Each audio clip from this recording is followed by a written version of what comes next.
Hello दोस्तों, आपका इस बोरिंग से चैनल में स्वागत है। आज हम बात करेंगे सायरन द वंडर गेम के बारे में और जानेंगे कि इस गेम में ऐसा क्या खास है कि हमें इस गेम को खेलना चाहिए या नहीं। तो शुरू करते हैं बिना किसी देरी के साथ। Siren the Wanderer, the Tower of Fortune and the Dice of Face एक rogue like role playing video game है जिसे चंकसॉफ्ट के द्वारा डेवलप और पब्लिश किया गया है। इस गेम के ओरिजिनल वर्जन को 2010 में ही जापान में रिलीज कर दिया गया था, लेकिन इस गेम के एक्सटेंडेड वर्जन को 2015 में और 2016 में नॉर्थ अमेरिका और यूरोप में रिलीज किया गया है।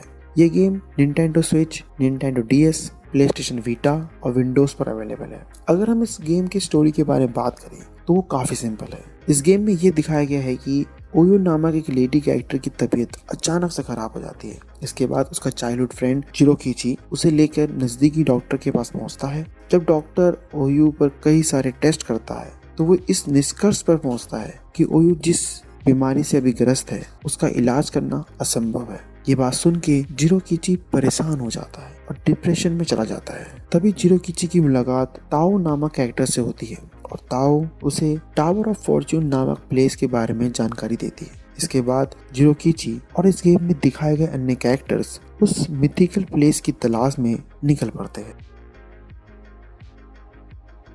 सायरन द वंडरर एक रोग लाइक गेम है। इसका मतलब ये है कि यदि इस गेम को खेलते खेलते आपका प्लेबल कैरेक्टर मर जाता है तो आपको फिर से लेवल 1 से शुरुआत करनी पड़ेगी। इसके साथ इस गेम में आपने जितने भी इक्विपमेंट्स, आइटम्स, ये अचीवमेंट्स हासिल किए होंगे, ये गेम उन सभी को नलीफाई कर देगा। हाँ, सायरन द वंडरर एक डंजन बेस्ड गेम भी है, इसलिए इस गेम में 10 से लेकर 1000 लेवल तक हो सकते हैं और उन सभी लेवल्स के अपने बोनस लेवल भी हो सकते हैं। इसलिए यदि कोई सोच रहा है कि रोग लाइक गेम में लेवल्स की कमी होती है तो इस गेम में ऐसा बिल्कुल भी नहीं है। एक बात जो मुझे इस गेम की सबसे इंटरेस्टिंग लगी है वो है इसका लेआउट। मैंने कई गेम्स में देखा है कि गेम्स के जितने भी लेआउट होते हैं वो हर यूजर के लिए सेम होते हैं। चाहे आप खेल रहे हो, आपका दोस्त खेल रहा हो, आपकी दोस्त की अम्मा खेल रही हो या आपका गर्लफ्रेंड का भाई, हर किसी का लेआउट सेम ही होगा। ये मेथड कुछ गेम्स के लिए तो सही है, लेकिन कुछ ऐसे गेम्स होते हैं जिनमें आरपीजी जैसा एलिमेंट होता है, जिसके कारण अगर उस गेम का लेआउट हर यूजर्स के लिए सेम ही रहे तो कुछ समय बाद वो लेआउट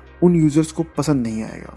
फॉर एग्जाम्पल, अगर हम पबजी में एक ही मैप को दिन भर बार बार सुबह शाम खेलते रहे तो हमें उस पर्टिकुलर मैप के सभी इन एंड आउट्स के बारे में जानकारी मिल जाएगी, जिसके बाद हमें मन ही नहीं करेगा कि हम उस गेम को और खेलें। तो इस पर्टिकुलर सिनेरियो से बचने के लिए पबजी हर 3 महीने के अंतराल में कोई ना कोई इवेंट लाता रहता है, जो कि असल में कुछ होता नहीं है, बस प्लेयर को इंगेज रखे कि प्लीज वो इस गेम को खेले।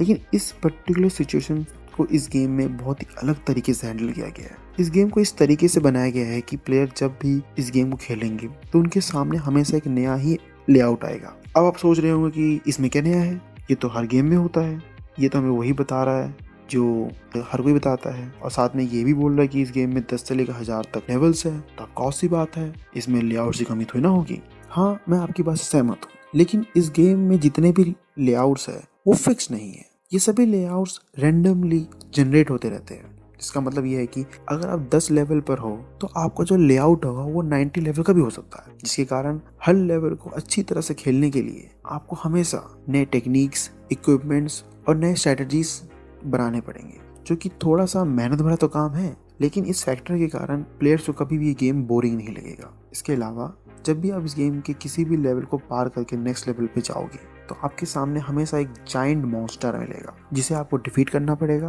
और उसे डिफीट करने के बाद आपको कई सारा लूट, इक्विपमेंट, हेल्थ बार या ऐसे आइटम्स मिल सकते हैं जिनको आपको सही तरीके से यूटिलाइज करना पड़ेगा, क्योंकि यदि आपने ऐसा नहीं किया तो आने वाले लेवल में आपको संकट का सामना करना पड़ सकता है। इसके अलावा मैंने ये पाया है कि ये गेम टर्न के कॉन्सेप्ट पर भी काम करता है। इसका मतलब ये है कि जब भी आप अटैक करते हो, सर्च करते हो या किसी भी प्रकार की एक्टिविटी करते हो तो आप असल में एक एक्शन को जनरेट करते हो, और इन सभी एक्शंस को ये गेम एक टर्न के रूप में देखता है।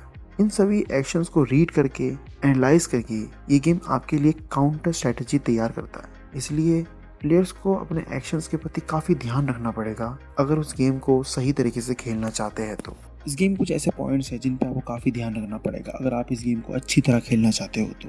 पहला है आपका हेल्थ और हंगर। मैं ये पहले बता चुका हूँ कि ये गेम टर्न के कॉन्सेप्ट पर काम करता है, इसलिए जो इस गेम का हेल्थ और हंगर है वो आपके टर्न के एक्टिविटीज़ पर डायरेक्टली प्रोपोर्शनेट है। जिसका मतलब ये है कि आप जिस भी तरह का एक्टिविटी करोगे उसी हिसाब से आपका हेल्थ और हंगर बढ़ता और घटता रहेगा। सेकेंड पॉइंट है आपका कोलैप्स और रेस्क्यू सिस्टम। इस गेम को खेलते समय कई बार ऐसा होगा कि आपका जो प्लेएबल कैरेक्टर है उसका हेल्थ 0 हो जाएगा या 0 होने की कगार पर पहुंच जाएगा। तो उस पर्टिकुलर सिचुएशन से बचने के लिए इस गेम में एक ऑप्शन दिया गया है जिसका नाम है रेस्क्यू सिस्टम ऑप्शन, जिसका इस्तेमाल करके आप डिफरेंट प्लेयर्स को बुला सकते हो उस पर्टिकुलर लेवल को सॉल्व करने के लिए। और ये ऑप्शन का इस्तेमाल आप 3 बार ही कर सकते हो, तो आपको काफ़ी केयरफुल रहना पड़ेगा अगर आप इस ऑप्शन को इस्तेमाल करना चाहते हो तो। इसके अलावा इस गेम में रिवाइवल ग्रास और अंडू ग्रास जैसे भी ऑप्शन दिए गए हैं अपने इस पर्टिकुलर सिचुएशन को अच्छी तरह से हैंडल करने के लिए। थर्ड पॉइंट है डे और नाइट एनवायरनमेंट। इस गेम को खेलते समय मैंने ये पाया कि इस गेम में 2 टाइप के एनवायरनमेंट है। पहला है आपका डे, दूसरा है आपका नाइट। अगर हम डे एनवायरनमेंट की बात करें तो वो काफ़ी ईजी है, तो जितने भी मॉन्स्टर्स होंगे आप उसको इजीली टैकल कर सकते हो। लेकिन जैसे ही आप नाइट एनवायरनमेंट में खेलोगे तो उस दौरान जितने भी मॉन्स्टर आपके सामने आएंगे उनका जो एचपी लेवल होगा वो डे एनवायरनमेंट की तुलना में काफ़ी ज़्यादा होगा। अगर मैं ये कहूँ तो उन सभी मॉन्स्टर्स का जो एचपी लेवल होगा वो अचानक से हार्डकोर बन सकता है, इसलिए आपको काफ़ी केयरफुल रहना पड़ेगा अगर आप नाइट एनवायरनमेंट में खेल रहे हो तो। फोर्थ पॉइंट है आपका एबिलिटी। इस गेम में कैरेक्टर्स को 8 डिफरेंट टाइप्स के एबिलिटी दिए गए हैं जिनका इस्तेमाल करके वो अपने गेम को अच्छी तरह से खेल सकते हैं। अगर इन एबिलिटीज़ को रिचार्ज करना है तो आपको गेम में पीचेस जैसे आइटम मिलेंगे जिनको आप खा कर अपने एबिलिटी को रिचार्ज कर सकते हो। फिफ्थ पॉइंट है इक्विपमेंट्स। इस गेम में इक्विपमेंट्स को 2 कैटेगरी में डिवाइड किया गया है। पहला कैटेगरी है आपका प्राइमरी वेपन मैकेनिज्म, जिसमें प्लेयर्स को शॉर्ट्स, टॉर्चेस, सील्ड, ब्रेसलेट जैसे आइटम्स मिलेंगे जिनको इजीली कस्टमाइज और अपग्रेड कर सकते हैं। और सेकंड कैटेगरी में प्लेयर्स को स्क्रॉल्स, स्टेप्स, एरोज और टेल्स में मिलेंगे जिन आइटम्स का वो यूज करके अपने प्राइमरी इक्विपमेंट्स को और इन्हेंस कर सकते हैं। अगर हम इस गेम के ग्राफिक्स और विजुअल्स के बारे में बात करें तो इस गेम को कम्प्लीटली 2D बेस्ड मॉड्यूल पर बनाया गया है, जिसके कारण इस गेम का जो मूड है, जो इन्वायरमेंट है, वो आपको क्लासिक रेट्रो गेम की याद दिलाएगा। लेकिन एक बात गौर करने वाली ये है कि इस गेम की जो थीम है वो चाहे रेट्रो टाइप क्यों ना हो, लेकिन उसकी जो ग्राफिक कॉन्फ़िगरेशंस हैं वो पूरी तरह से मॉडर्न है। क्योंकि अगर आप इस गेम को 65 इंच के LCD स्क्रीन पर भी खेलते हो तो आपको कभी ऐसा नहीं लगेगा कि इस गेम का जो ग्राफिक पिक्सल्स है वो फट रहे हैं, जो कि इस गेम का सबसे हाई पॉइंट है। अब बात करते हैं इस गेम के साउंड ट्रैक्स के बारे में। इस गेम में जितने भी साउंड ट्रैक्स है वो या तो ओरिजिनल है या तो प्रीवियस इंस्टॉलमेंट से इंस्पायर्ड है, जो कि काफ़ी अच्छी बात है। इसके साथ इस गेम में एक ऑप्शन दिया गया जिसकी हेल्प से आप उन साउंड ट्रैक्स को अलग से सुन भी सकते हो, जो कि मुझे काफ़ी अच्छा लगा। क्योंकि कई बार ऐसा होता है कि कुछ साउंड ट्रैक्स आपको अच्छे लग जाते हैं जिन्हें आप बार बार सुनना चाहते हो, तो आप इस ऑप्शन की हेल्प से उन सभी साउंड ट्रैक्स को बिना गेम खेले अलग से सुन भी सकते हो।